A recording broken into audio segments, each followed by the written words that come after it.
As most of you already know, the Knicks offered a Melo for Kevin Love trade to the Cavaliers, but the Cavaliers declined the trade.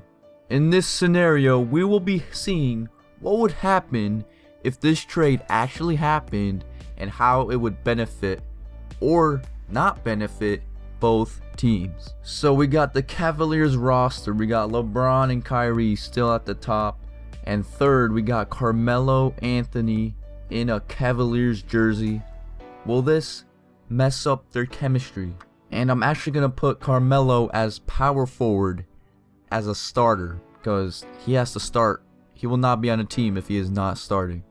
And as for the Knicks, they have Kevin Love as their new best player, along with Kristaps Porzingis and Derrick Rose. So for this scenario, I'm going to put Kevin Love as the power forward, and of course, I'm going to put Porzingis as center.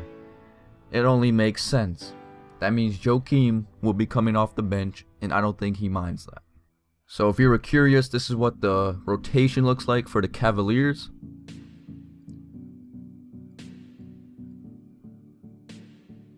And this is what the rotation looks like for the Knicks. So now we're going to simulate to the end of the season and see how much these teams are affected by this trade. Used to reach for the boys, theme for the spot, theme for the noise, theme for the top. Do the impossible, then never stop. Take the opposition, make them listen till I'm chilling with the illest. Say it take a village, but it took the world. Checkers with the game, I've been moving across the board. King me when I get there, I'm saying Lord. I swear I knew to use my voice for good. Speak of a mindset that everyone should. Just be myself and knew everyone would. I know that they would relate to a common man, but what I become is uncommon, man. Most lie about my kind of accomplishments, but I can't lie to y'all, I want more than this. I'm Thanos. And at the end of the season, Russell Westbrook is your MVP, averaging a triple-double. And everything else is basically the same. Here are the Eastern Conference standings. The Cavaliers with Carmelo Anthony are still at the top of the Eastern Conference. And here are the other playoff teams. And also, the Knicks did not make the playoffs. They finished 11th in the Eastern Conference.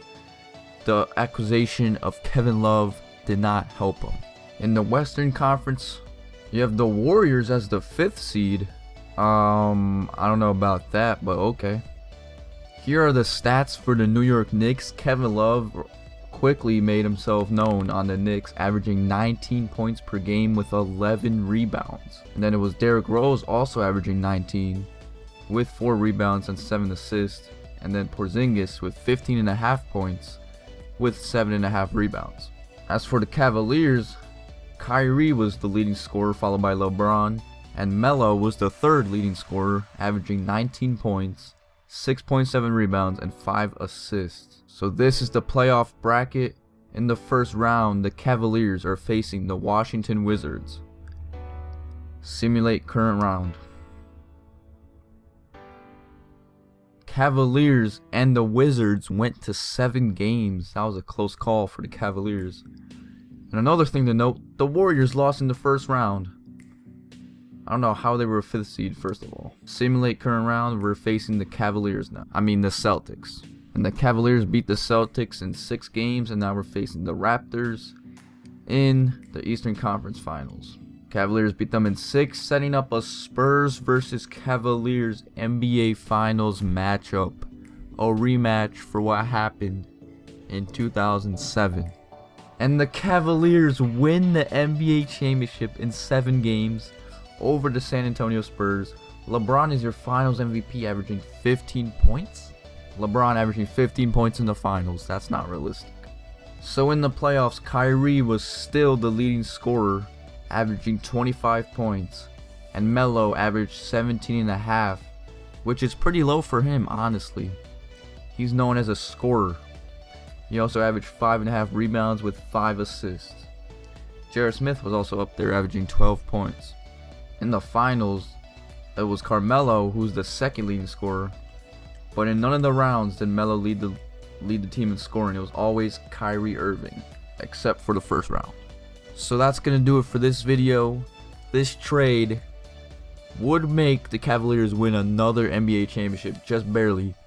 I don't know what happened to the Warriors. I don't know why they were the 5th seed, but it helped the Western Conference in the end. And with that being said, I gotta go watch the Cavaliers OKC game that's on right now. I'm hoping the Thunder win it, and I'm out.